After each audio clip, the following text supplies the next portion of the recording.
Good morning everyone. Welcome to ambitiousbaba.com। और आज का आर्टिकल है how to clear SBI PO in first attempt. पहले ही प्रयास में SBI PO का एग्जाम कैसे क्लियर करना है।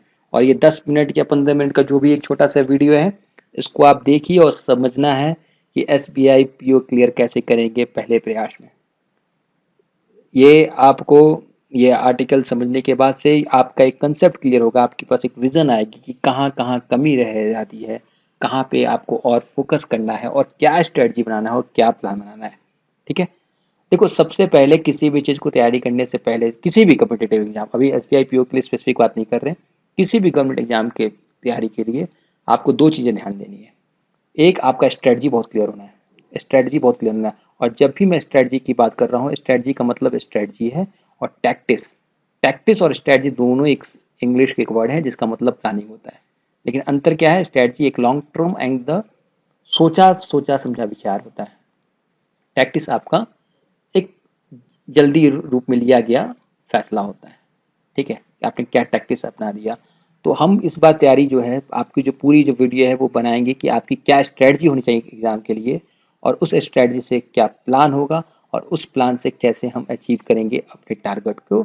और अल्टीमेटली क्या है, एम क्या है हम लोग का? अल्टीमेटली एम है अपॉर्चुनिटी को, किसी भी गवर्नमेंट कम्पिटिटिव एग्जाम के अपॉर्चुनिटी को ऑफर में बदलना। अपॉर्चुनिटी को ऑफर में बदलना। तो अभी बहुत जेनरिक सी बातें कर रहे हैं हम लोग। तो एक स्ट्रेटजी आपकी बहुत क्लियर होनी चाहिए और दूसरा आपके पास गाइडेड प्लान बहुत क्लियर होना चाहिए।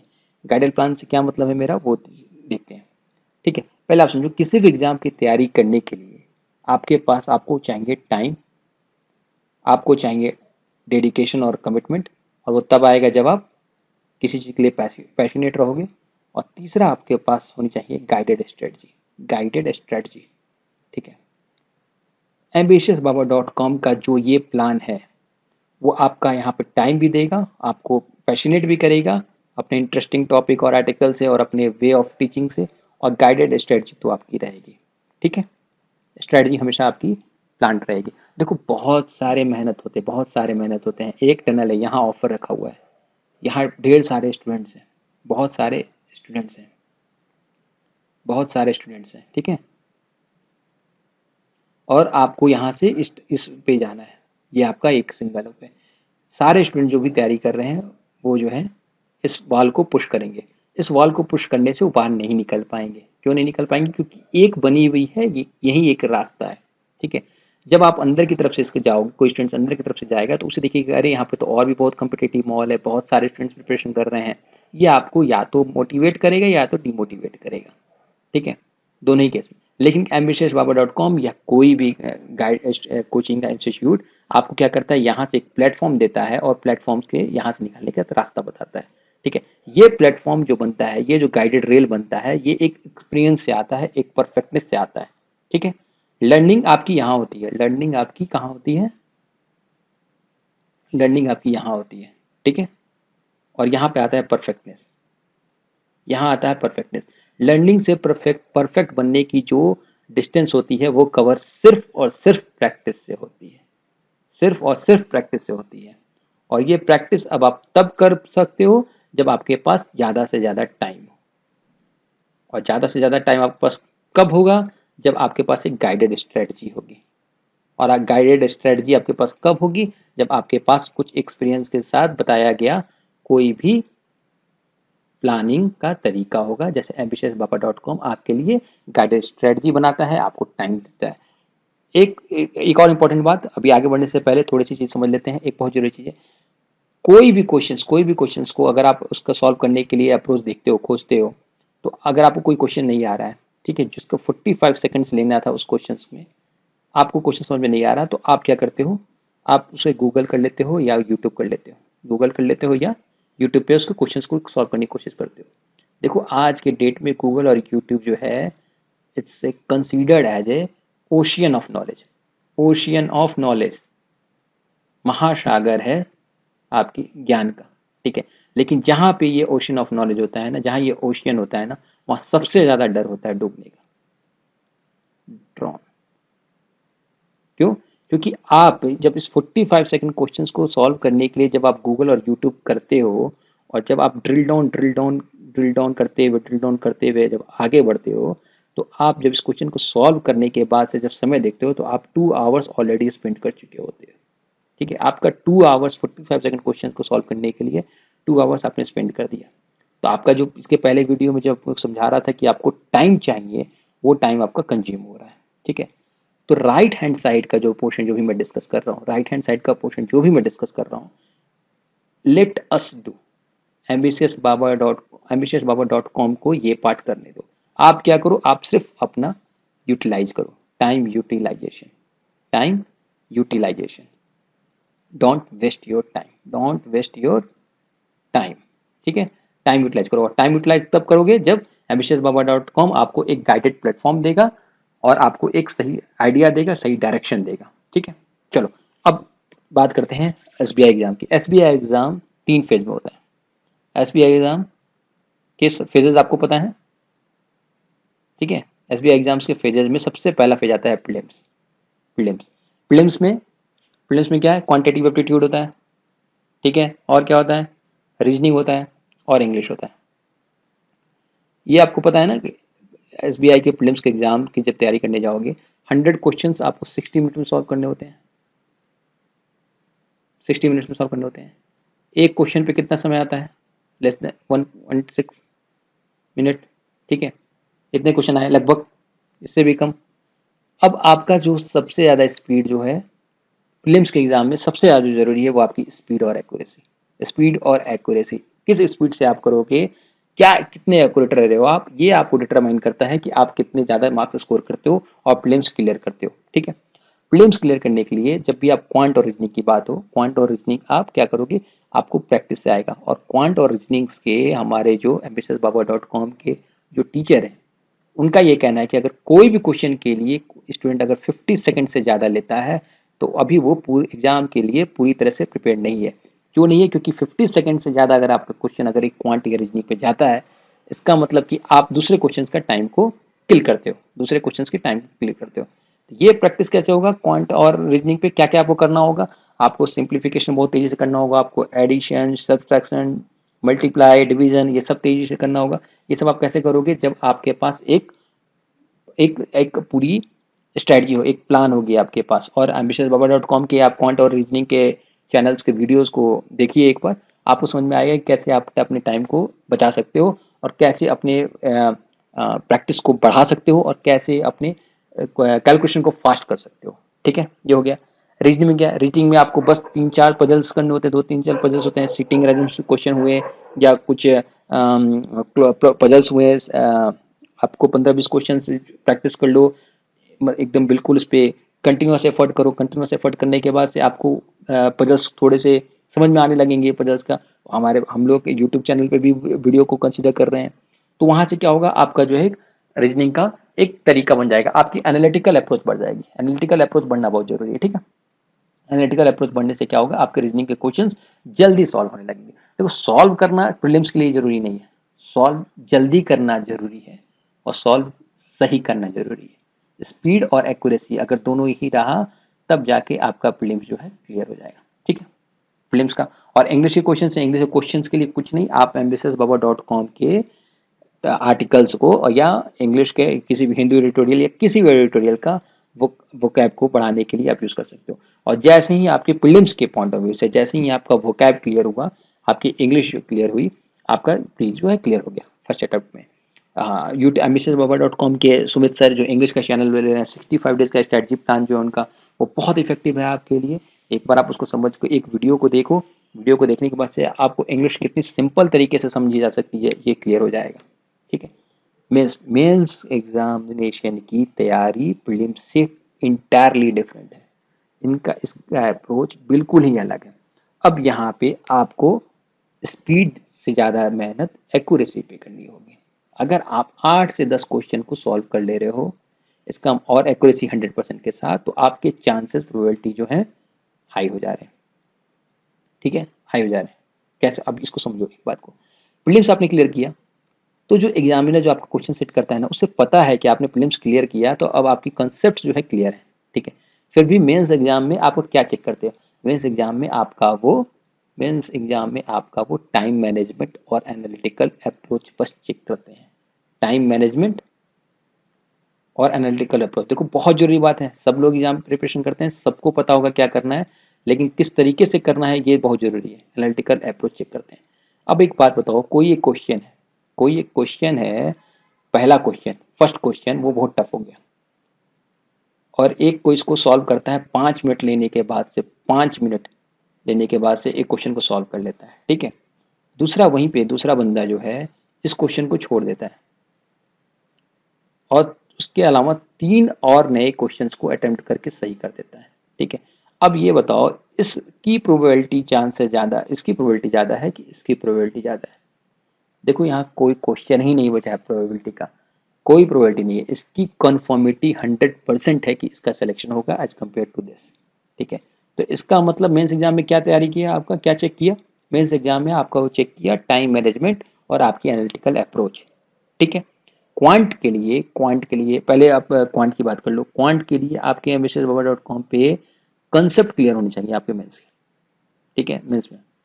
मेंस का कंसेप्ट एकदम क्लियर होना चाहिए कि आप कौन से क्वेश्चंस को कर लेते हो।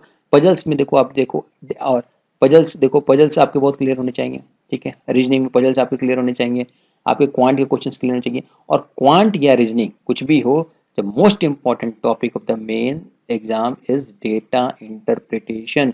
डेटा इंटरप्रिटेशन आज के डेट में बैंक के एग्जाम के प्रिपरेशन के लिए सबसे ज़्यादा इंपॉर्टेंट है, क्योंकि एक यही चीज़ है जो आपके कंसेप्ट और आपके एनालिटिकल अप्रोच को रिप्रेजेंट करता है एग्जामिनर के सामने, ठीक है। ये आपको हमेशा जरूरत पड़ेगा डेटा इंटरप्रिटेशन। तो डेटा इंटरप्रिटेशन को सॉल्व करना क्वांट और रीजनिंग के क्वेश्चंस के लिए बहुत इंपॉर्टेंट है। बहुत ही डेटा इंटरप्रिटेशन को समझना, डेटा का क्या सिग्निफिकेंस है, डेटा का क्या वैल्यू, और डेटा को कैसे क्रैक करते हैं, ये आपको समझना बहुत जरूरी है। इस पे आप बहुत फोकस करो, ठीक है। उसके बाद से इसमें इंग्लिश आ जाता है, English static question, GK. GK जब आप जीके की बात करते हैं, जनरल नॉलेज को आप क्या समझ रहे हो आज के अभी? जनरल नॉलेज में स्टैटिक पार्ट का, इधर लेते हैं नया स्लाइड। जनरल नॉलेज की जब भी बात करेंगे, स्टैटिक का आज की डेट में सिग्निफिकेंस बहुत कम हो गया है, बहुत ही कम हो गया है सिग्निफिकेंस। करंट अफेयर्स है, करंट अफेयर्स ambitiousbaba.com के वीडियो करंट अफेयर्स पे, जो भी हम लोग करंट अफेयर्स पे जो भी कवर करते हैं उसको आप देखो। और दूसरी सबसे इंपॉर्टेंट बात है, करंट अफेयर्स के क्वेश्चन जब भी आप देखोगे ना, करंट अफेयर्स के क्वेश्चन पर डे अगर देखो, एनालाइज करो, तो एक दिन में करंट अफेयर्स के हजार हजार क्वेश्चन, 1000 क्वेश्चन प्रिपेयर हो सकते हैं, ठीक है। उस क्वेश्चन कितने क्वेश्चन सिग्निफिकेंट है, कितने इसके इंपॉर्टेंट है, और उस करंट अफेयर से रिलेटेड कौन सा टॉपिक कवर हो सकता है, कौन से क्वेश्चंस बन सकते हैं, वो बहुत जरूरी है, वो बहुत जरूरी है, ठीक है। ठीक है, जैसे कि देखो अभी एक एग्जांपल देता हूँ, छोटा सा एग्जांपल यहाँ पर समझाता हूँ। अभी इंडियन मेट्रोलॉजिकल डिपार्टमेंट ने अपने वो कुछ पोर्शन जो है जम्मू एंड कश्मीर के, अपने उसको वेदर फोरकास्ट में ऐड कर लिया, गिलगित और बल्चिस्तान को, ठीक है। अब ये क्वेश्चन जो है करंट अफेयर्स के लिए, अब आपके पास आएगा आईएमडी का। आईएमडी जो इंडियन मेट्रोलॉजिकल डिपार्टमेंट, उसके कई वेरियस एरिया में स्टेशन हैं, ठीक है। अंटार्कटिका में, अंटार्कटिका में जो स्टेशन है उसका नाम क्या है, उसका नाम क्या है? अभी करंट अफेयर्स आप पढ़ के गए थे, इंडियन मेट्रोलॉजिकल डिपार्टमेंट, आपको लगा कि कौन कौन से एरिया को कवर कर लिया है, आईएमडी डिपार्टमेंट का हेडक्वार्टर कहाँ है, ये सब चीज तैयार कर लोगे, ठीक है। लेकिन इंडियन मेट्रोलॉजिकल डिपार्टमेंट के अंटार्कटिका स्टेशन का नाम क्या है? क्योंकि ये अलग न्यूज में था और ये एक अलग न्यूज में था, तो हम लोगों ने ऐसे करंट अफेयर्स में कोरिलेट करके इसका आंसर बताएंगे, ठीक है। तो करंट अफेयर्स को बहुत ही स्मार्टली पढ़ना होता है। बहुत इंपॉर्टेंट टॉपिक यहाँ पे बताना भूल गया आपको, बहुत जरूरी चीज है। हार्ड वर्क, हार्ड वर्क किसी भी एग्जाम को क्लियर करने के लिए बहुत जरूरी है, लेकिन अब ये हार्ड जो है स्मार्ट से रिप्लेस हो गया है। स्मार्ट वर्क, स्मार्ट वर्क जब तक अगर आपका नहीं होगा, आपके एग्जाम की तैयारी करने की, जो आप एग्जाम अपॉर्चुनिटी को ऑफर में बदलने की चांसेस कम होंगे। क्यों? क्योंकि स्मार्ट वर्क से ही आज के क्वेश्चंस बन रहे हैं करंट अफेयर्स के। आज हमारे क्वेश्चन क्वांट के, रीजनिंग के, सब स्मार्ट वर्क से करना है, क्योंकि क्वेश्चंस आप सारे सॉल्व कर लोगे। कितना एक्यूरेसी के साथ, कितने कम समय में कर रहे हो, that is going to matter, ठीक है। सबसे करंट जनरल करंट अफेयर्स में सबसे इंपॉर्टेंट है banking and financial awareness. Banking and financial awareness, ठीक है। अब बैंकिंग एंड फाइनेंशियल अवेयरनेस में चाहे वो करंट टॉपिक हो, चाहे वो स्टैटिक टॉपिक हो, करंट टॉपिक हो या बैंकिंग एंड फाइनेंशियल के स्टैटिक टॉपिक हो, दोनों ही कवर करने होते हैं, ठीक है। अब इसका देखो समझने का बहुत अच्छा तरीका बताता हूँ आपको। बैंकिंग एंड फाइनेंशियल अवेयरनेस का कोई भी करंट टॉपिक उठा लो, LTRO हुआ या RBI ने जो पैसा दिया या जो भी जैसा भी किया, सब चीज में आपकी स्टैटिक बैंकिंग की जरूरत पड़ेगी। तो एक बार जब करंट बैंकिंग को पढ़ के समझने लगोगे तो स्टैटिक आपका बहुत क्लियर हो जाएगा। या ऑन द अदर हैंड, एक बार अगर आपका static, repo rate, reverse repo rate ये सब क्लियर हो जाएगा तो आपको करंट अफेयर समझ में आने लगेगा, ठीक है। तो इसीलिए हम लोग जो ambitious जो आर्टिकल बनाते हैं उस आर्टिकल को समझना बहुत जरूरी है, ठीक है। डिस्क्रिप्टिव पे आ जाओ, बहुत जल्दी समझाता हूँ। डिस्क्रिप्टिव में आपके 50 मार्क्स के क्वेश्चन 30 मिनट्स में लिखने होते हैं। जो अभी हम लोग बात कर रहे थे कि इंग्लिश के एशे और लेसन के लिए रिसेंट टॉपिक, ट्रेंडिंग टॉपिक्स को पढ़ना बहुत जरूरी है। देखो मैं अपने पहले वीडियो में बोल चुका हूँ कि किसी भी टॉपिक, किसी भी आर्टिकल को न्यूज़पेपर से या यूट्यूब के वीडियो से पढ़ने के दो तरीके हैं, ठीक है। एक नॉलेज पर्सपेक्टिव, और दूसरा एग्जाम पर्सपेक्टिव।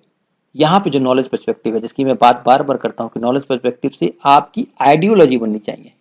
आइडियोलॉजी, अगर आपकी अपनी विचारधारा नहीं बनेगी, आप वहाँ पे ये चीज़ को प्रूव करने के लिए नहीं गए हो कि ये जो डिसीजन लिया गया है, जो honourable prime minister Narendra Modi ji ने कोई डिसीजन लिया वो सही है कि गलत है, वो आपसे पूछकर उस पर डिसीजन में चेंज नहीं होने वाला।